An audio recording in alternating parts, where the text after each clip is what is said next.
खुलुमबाय लोगोफोर, गोजोन फुंबिलि बयनिसिमबो। नोंथांमोनखौ गोदान भिडिअ'आव आरो फिन खेनसेबाव बरायनाय जाबाय। आं दिनै नोंथांमोननि सिगाङाव 10 पुस 1436 मायथाइ एबा 26 डिसेम्बर 2024 मायथाइनि सानसेनि फानजामुथिखौ फरायथिनो लादों। आसा खालामो नोंथांमोना भिडिअ'खौ नायना मोजां मोनगोन। गिबियावनो दङ मेष राशि। मेष राशिनि सुबुंफोरा दिनै गावनि जिउ लोगोरिजों गोरोबनाय सोमोन्दो लाखिगोन आरो मोनफ्रोमबो खामानियाव हेफाजाब मोनगोन।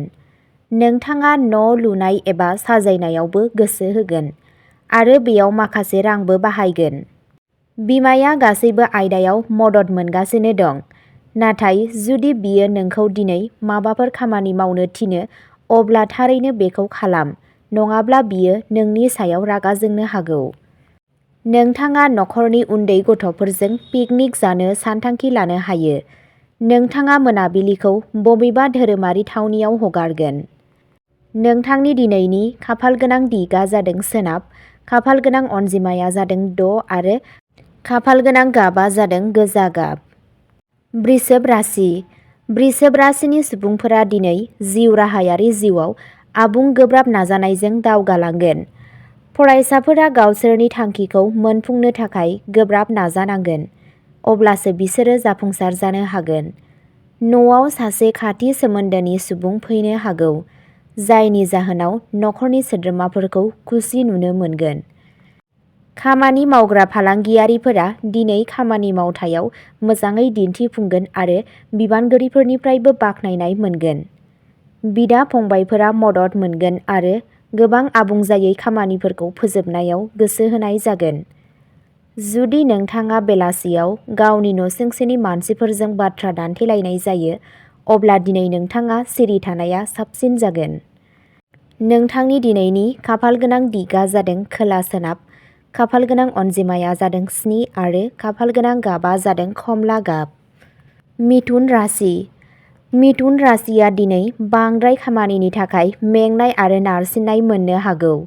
बिदा-फंबायफोरा मोनफ्रोमबो थासारियाव मदद मोनगासिनो थानायखौ नुनो मोनो, जाय नोंथांखौ गोहो होगोन। नोंथाङा नोंथांनि जिउ लोगोरिनिफ्रायबो माखासे मोजां खौरां खोनानो हागोन। दिनै नोंथाङा आजै-आजौनि सम्पथि मोननो हागौ। जायफोरा बाहागोदारि महरै फालांगि खालामो, बिसोर दिनै रां आर्जिनो हागौ। नोंथाङा लोगोफोरजों गोदान बोसोरनि थाखाय सानथांखि बानायगोन। नोंथाङा मोनाबिलि समाव न'नि गथ'फोरजों थागोन, जाय नोंथांनि गोसोखौ गोजोन होगोन। नोंथांनि दिनैनि खाफालगोनां दिगा जादों सानजा, खाफालगोनां अनजिमाया जादों 1 आरो खाफालगोनां गाबा जादों गोथां गाब। कर्क राशि। कर्क राशिनि नखराव मोनसे धोरोमारि आबहावा थागोन। दान होग्रा हाबाफोराव दान होनाय जागोन। नखरनि सासे सोद्रोमानिफ्राय मोजां खौरां मोननायनि थाखाय नखराव रंजानायनि आबहावा थागोन। दिनै नोंथाङा गोदान बोसोरनि पार्टिनि थाखाय शपिंआव माखासे रां बाहायगोन। मेगनजों सोमोन्दो थानाय जायखिजाया जेंनाया नोंथांखौ दुखु होनो हागौ, जाय नोंथांखौ एसे जिंगा सिगोन। आयनि गुबुन गुबुन फुंखाफोर थागोन, नाथाय नोंथाङा बेफोरखौ सिनायनांगोन। जिउ लोगोरिजों गोरोबलायै जानो हागौ, जायनि जाहोनाव गोसोआरि नारसिनथाय थागोन। बेलासियाव नोंथाङा लोगोफोरजों रंजानाय नुनो मोनगोन। नोंथांनि दिनैनि खाफालगोनां दिगा जादों सोनाब, खाफालगोनां अनजिमाया जादों 3 आरो खाफालगोनां गाबा जादों गोमो गाब। सिंह राशि। सिंह राशिनि थागिबिफोरा दिनै खामानिजों सोमोन्दो लाखिनानै दावबायनो गोनां जानो हागौ।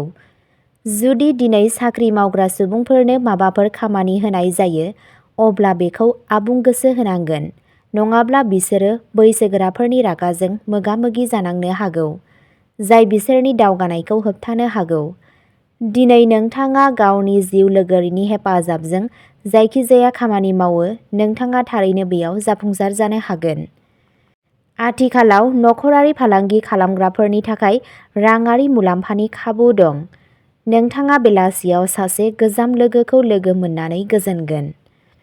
नोंथांनि दिनैनि खाफालगोनां दिगा जादों सोनाब, खाफालगोनां अनजिमाया जादों 5 आरो खाफालगोनां गाबा जादों गोथां गाब। कन्या राशि। कन्या राशिया दिनै रां थिसननायनि सिगां सासे गागि सोद्रोमाजों सुबुरुन लानांगोन। जुदि नोंथाङा सासे लोगोनि सुबुरुनाव रां थिसनो अब्ला नोंथांनि राङा गोमानो हागौ। बिबुंथिनि गोदैया नोंथांखौ खामानिनि जायगायाव माखासे गोदान लोगो बानायनो हागौ, जाय नोंथांनि लोगोफोरनि अनजिमाखौबो बांहोगोन। जुलिनि य'गानि थाखाय मोजां थांखिफोर थागोन, जायखौ नखरनि सोद्रोमाफोराबो स्टाम्प होनो हागोन। खामानिनि जायगायाव मोनसे गोरोबथाखौ थि खालामनो थाखाय नोंथाङा गोख्रोंसिन खामानि मावनांगोन, जाय नोंथांखौ एसे मेंनाय मोनहोगोन। मोनाबिलियाव नखरनि सोद्रोमाफोरजों बारहोनाय जागोन। नोंथांनि दिनैनि खाफालगोनां दिगा जादों खोला, खाफालगोनां अनजिमाया जादों 7 आरो खाफालगोनां गाबा जादों गोथां गाब। तुला राशि। दिनैनि साना तुला राशिनि सुबुंफोरनि थाखाय मोजां जागोन। समाजारि बिथिङाव खामानि मावग्रा सुबुंफोरा मान मोननाय नुनो मोनो। जुदि नोंथाङा दिनै मोनसे गोदान फालांगि जागायनो लुबैयो, अब्ला बेनि थाखाय बेयो मोनसे मोजां सान जागोन। जाय सुबुंफोरा बेटिंआव रां खाथायगोन बिसोरो दिनै गावनि रांखौ मोनफिनगोन। गथ'फोरा गोहोजों बुंफबनाय जागोन आरो फरायनायाव गोसो होगोन। जुदि नोंथाङा फालांगियाव थिरांथा लानांगौब्ला अब्ला गोबां सान, अब्लासो नोंथाङा जाफुंसारगोन। बिहाव बिखुनजोनि जायखिजाया सोद्रोमाजों बाथ्रा दान्थेलायनायनिफ्राय गोजानाव था। नोंथाङा बेलासियाव बबेबा धोरोमारि थावनियाव थांनो हागोन। नोंथांनि दिनैनि खाफालगोनां दिगा जादों साहा, खाफालगोनां अनजिमाया जादों 2 आरो खाफालगोनां गाबा जादों गोजा गाब। वृश्चिक राशि। वृश्चिक राशिनि सुबुंफोरा दिनै नखरनि सोद्रोमाफोरजों धोरोमारि हाबाफारिफोराव बाहागो लागोन आरो थारैनो बे हाबाफारिफोरनि मुलाम्फा लागोन। फरायसाफोरा दिनै गावसोरनि फरायनायनिफ्राय माखासे गोजोनथाव फिथाइ मोनगोन। जुदि नोंथाङा फालांगिजों सोमोन्दो लाखिनानै दावबायनो थांनांगौ, अब्ला थारैनो थां, मानोना बेयो नोंथांनि थाखाय मुलाम्फा गोनां जागोन। सासे लाइमोन आलासिया गोदानै हाबा जानाय सुबुंफोरनि न'आव सफैनो हागौ। मोजां मोनलायनाय जिउ थानाय लोगोरिजों रायज्लायनाय समाव नोंथाङा गावनि बिबुंथिखौ सामलायनांगोन, नङाब्ला माबा मोनसे गोरोन्थि जानो हागौ। बेलासियाव नोंथाङा नोंथांनि जिउ लोगोरिखौ ओंखाम जानो थाखाय बायजोआव लांनो हागोन। नोंथांनि दिनैनि खाफालगोनां दिगा जादों खोला सानजा, खाफालगोनां अनजिमाया जादों 3 आरो खाफालगोनां गाबा जादों चन्दननि गाब। धनु राशि। धनु राशिनि सुबुंफोरा दिनै मोजां सावस्रियाव थागोन आरो बादायलायनायाव साबसिन दिन्थिफुंनो हागोन। नोंथाङा नखरनि सोद्रोमाफोरनि थाखाय गोदान बोसोरनि थाखाय मोनसे पार्टी खुंनो साननो हायो। जुदि बिहाव बिखुनजोनि फारसेनिफ्राय सोरजोंबा नांलाय खमलाय सोलिगासिनो दं, अब्ला बेखौ बिसि फिसायनि मददजों सुस्रांनाय जागोन। नखरनि सासे सोद्रोमानि हाबायाव फैनाय हेंथाखौ दिनै बोखारनाय जागोन, जाय बिसोरनि थाखाय मोनसे मोजां खाबु लाबोनो हागौ। जुदि नोंथांहा गोजाम दाहार दं, अब्ला दिनै नोंथाङा बेखौ सुख'नो हागोन। जेब्ला सोरजोंबा जेंनाखौ फोरमायो, अब्ला गोसोआव लाखि दि रावबो नोंथांनि रायज्लायनायनि मुलाम्फा लाया। नोंथांनि दिनैनि खाफालगोनां दिगा जादों सा-सानजा, खाफालगोनां अनजिमाया जादों 6 आरो खाफालगोनां गाबा जादों गोजा गाब। मकर राशि। मकर राशिनि सुबुंफोरा दिनै गावसोरनि बिहाव बिखुनजोनिफ्राय रां मोननो हागौ। दिनैनि साना साख्रिनि थाखाय खामानि मावग्रा सुबुंफोरनि थाखाय मोनसे मोजां सान जानो थांगासिनो दं, मानोना बिसोरो दिनै मोनसे साबसिन खाबु मोननो हागोन। सोरखारि नङि साख्रिजों सोमोन्दो थानाय सुबुंफोरा दिनै गावसोरनि खामानियाव गोसो होनांगोन, नङाब्ला मावख'गिरिफोरा मासि जौगानायाव हेंथा होनो हागौ।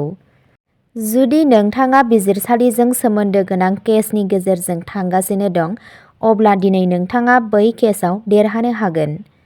जुदि नोंथाङा मोनसे सम्पथि बायनो एबा फान्नो सानदोंब्ला, अब्ला बेनि गासैबो बिथिंफोरखौ उदाङै नाय, नङाब्ला बै सम्पथिया इयुनाव नोंथांनि थाखाय खहा गोनां जागोन। नोंथांनि दिनैनि खाफालगोनां दिगा जादों खोला सोनाब, खाफालगोनां अनजिमाया जादों 1 आरो खाफालगोनां गाबा जादों गोथां गाब। कुम्भ राशि। कुम्भ राशिनि सुबुंफोरा दिनै नखरनि सासे सोद्रोमाजों गोथार थावनियाव थांनो हागोन। जुदि नोंथाङा बबेबा बेंक फसंथाननिफ्राय लन लानो सानदों, अब्ला दिनै गोरलैयैनो मोनगोन। जुदि फरायसाफोरा जायखिजाया बादायलु आनजादाव बाहागो लानो गोसोखौ थि खालामबायब्ला, अब्ला बिसोरो दिनै बे आनजादनि थाखाय आर'जलाइ होनो हागोन। साख्रि मावग्रा सुबुंफोरा दिनै मावख'नि राजखान्थिनिफ्राय गोजानाव थानांगौ आरो गावसोरनि खामानियाव गोसो होनांगौ। सुथुरफोरा दिनै नोंथांखौ जेबो रोखोमनि खहा खालामनायाव फेलें जागोन। मोनाबिलिखौ बिमा-बिफानि सिबिनायाव हगार।